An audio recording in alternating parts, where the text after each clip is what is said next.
What I always tell people is you can feel sadness and gratitude. You can experience them both about something. They felt that I was a voice for them and they viewed me as a mentor and a role model. We get to learn more about each other. We get to see each other's humanity. We get to connect as people when we can find those common bonds in everybody's story. Welcome to The Art of Speaking Up, a podcast that helps professional women access the limitless potential that lies within them. I'm your host, Jessica Guzik, and my mission is to help you find that spark inside you that has the power to transform your career in ways you may not have thought possible. I'm so excited that you're here. And now, on to the show.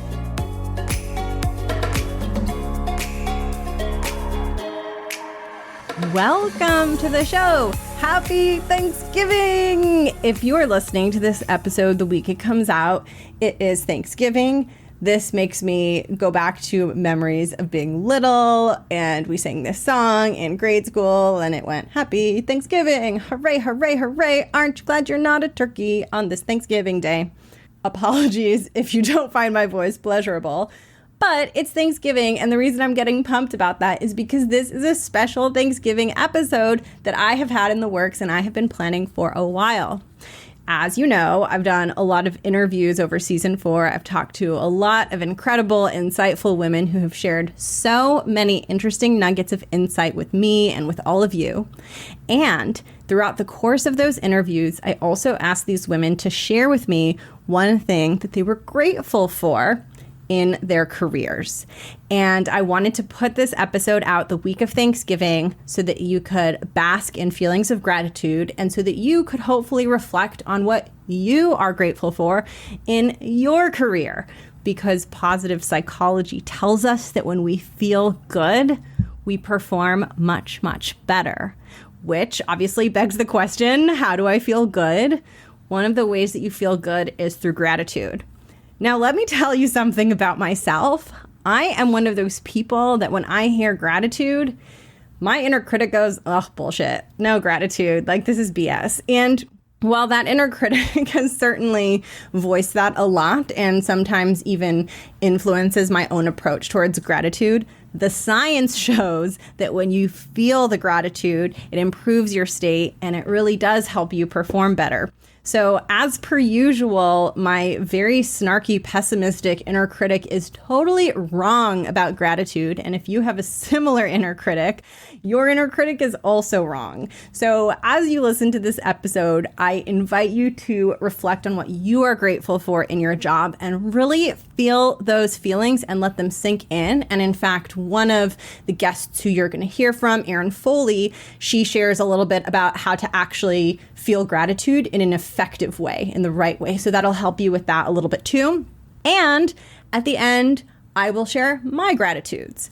You are going to hear from a lot of different women. So in the show notes, I'm going to list their names and their episode numbers in chronological order in case you want to go back and listen to their full interview, which I recommend you do. They're all incredible, and I feel very lucky to have had these conversations. And if you want more of the art of speaking up, if you want more of me, there is more of me available. So how do you get more? Well, you can get more by checking out the free resources in the show notes. I especially recommend downloading my ebook, The Smart Ambitious Woman's Guide to Assertiveness in the Workplace, because this is an ebook not just with writing in it, as a book would have, but with exercises that you can do so that you can go from passively listening to a podcast or to content to actually doing the work to really grow and really develop yourself as a confident and powerful leader. So definitely check out the ebook.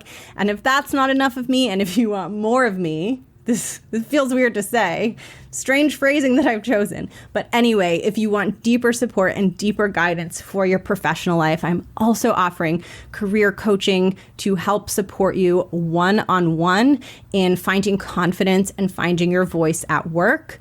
One of the most important things for progression in a professional environment is your reputation and how people think about you and their perception of your ability to lead.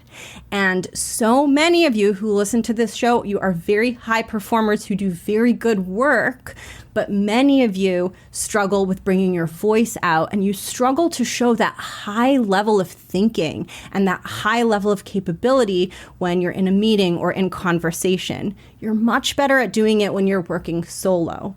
But in order to develop that reputation and to become known as someone who is capable of leading, you have to bring that same level of excellence that you bring to your work. You have to also bring it to meetings and to the way that you are able to lead when you're in conversation with other people.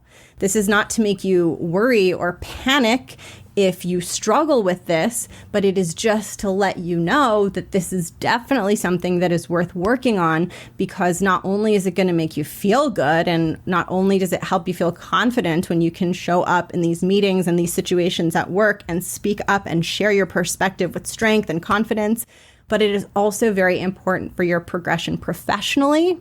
And if you want help working on that, you can reach out to me or check out the podcast website to learn more. It's theartofspeakingup.com/coaching, and I'm going to link it below.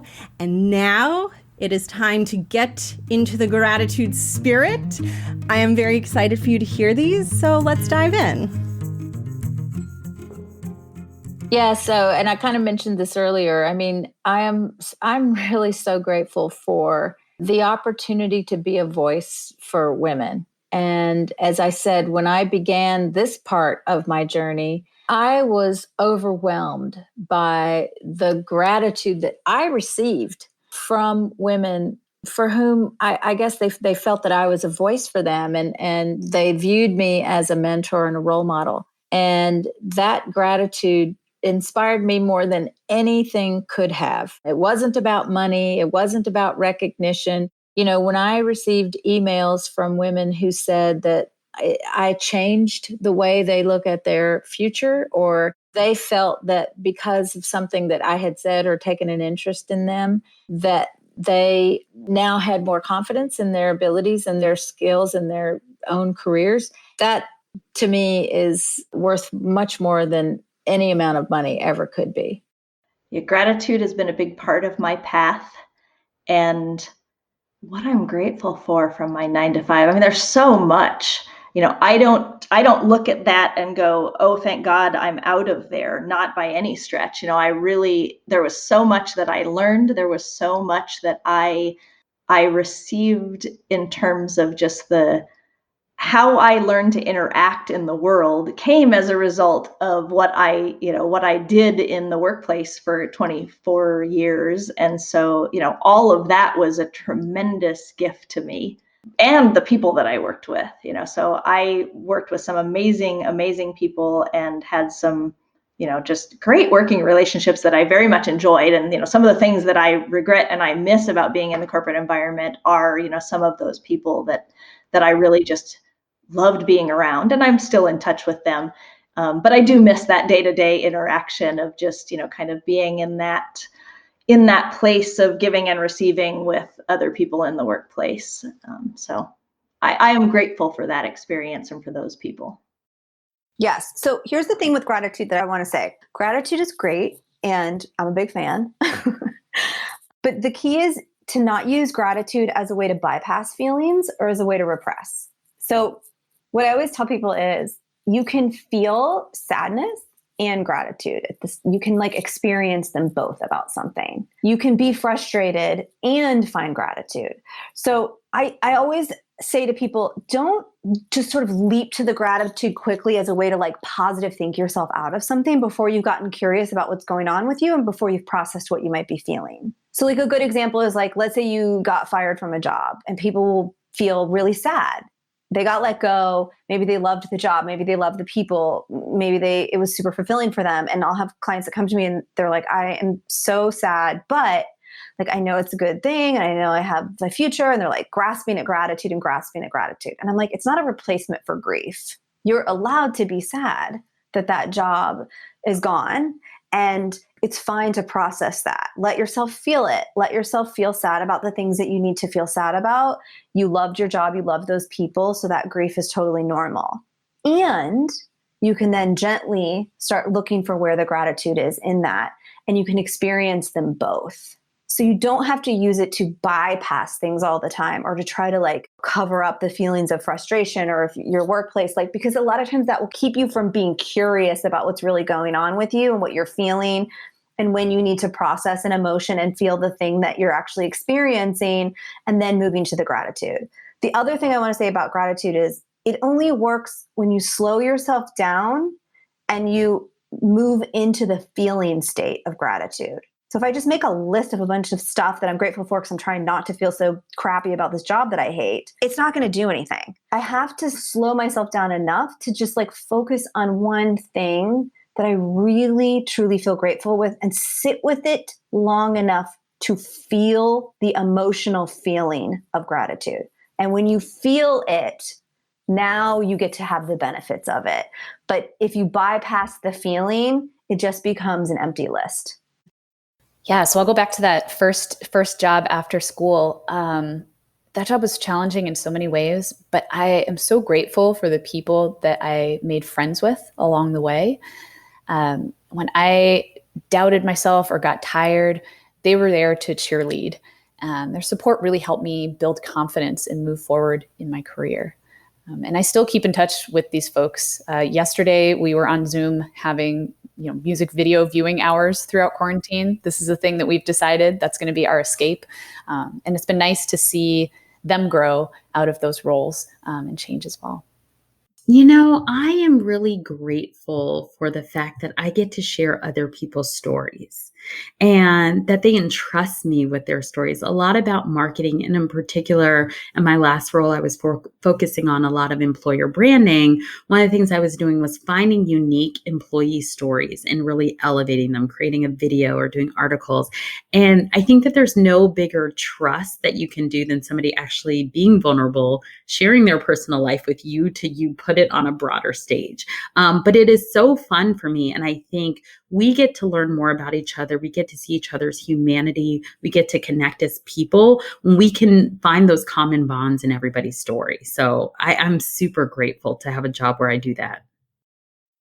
There's quite a lot I could probably expand on here, but I'll try to hone it down to the main staple. I mean, honestly, I'm so grateful for the friendships that I've made.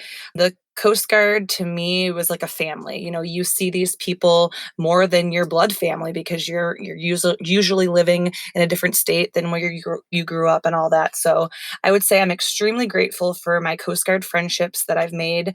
I'm also very, very grateful for the lives that were saved due to the missions that I was a part of. And hopefully the positive impact of my service will ripple through eternity. And so I'm definitely so grateful to have had a chance to serve. I miss it a lot, but I'm on another path now. Especially right now, as we are confined to our homes, I have realized how grateful I am to have had the opportunity to have gotten paid to see so many different parts of the world in our country and go places and travel places and bring this craft places. I have seen places I never would have seen, Mumbai, India, Perth, Australia. I've been able to go to Jackson Hole, this like expensive ski town, multiple times to go and just work and see these places that I never would have gone to otherwise and fallen in love with different cultures and places. And I am so grateful for that, especially since right now we cannot go anywhere. I've realized how much I love that aspect of my work. And it's probably my favorite aspect of it is to go somewhere, meet new people, connect with the storytelling community of that place, and see a culture for a few days and leave and just have that experience. Honestly, I'm just grateful to have been able to be in that world. I know that may sound surprising, right? Because we've been talking so much about how tough it is and how much you have to sacrifice and conform yourself. But it really is a privilege to be in that world and to make that kind of money. I mean, let's talk money. Women don't talk money enough. Like, to make that kind of money, to support my family in Puerto Rico, to support my kids, our life. And quite frankly, as difficult as it is in the corporate culture level, the learning opportunities I've had have been incredible. There's so many trainings, so many trips for deals and trainings. I've even been to South Korea for a negotiation. I've met so many brilliant people. I am more grateful than ever because the job that I am going to after this is actually to a company client. So I wouldn't even have gotten this opportunity were it not for being at the law firm. So I'm just grateful that I did it, that I stuck it out, that life aligned itself and gave me this opportunity. It's tough, but I think sometimes you learn the most from tough experiences. I am grateful that I chose the right career, unbeknownst to me. And being an overthinker, I probably would have thought myself slap out of this career completely. But the good news is there was no Google, there was no Siri. So, I would have probably thought, God, I'm not smart enough. I don't look the part. Like, I would have just self-talked myself completely out of this.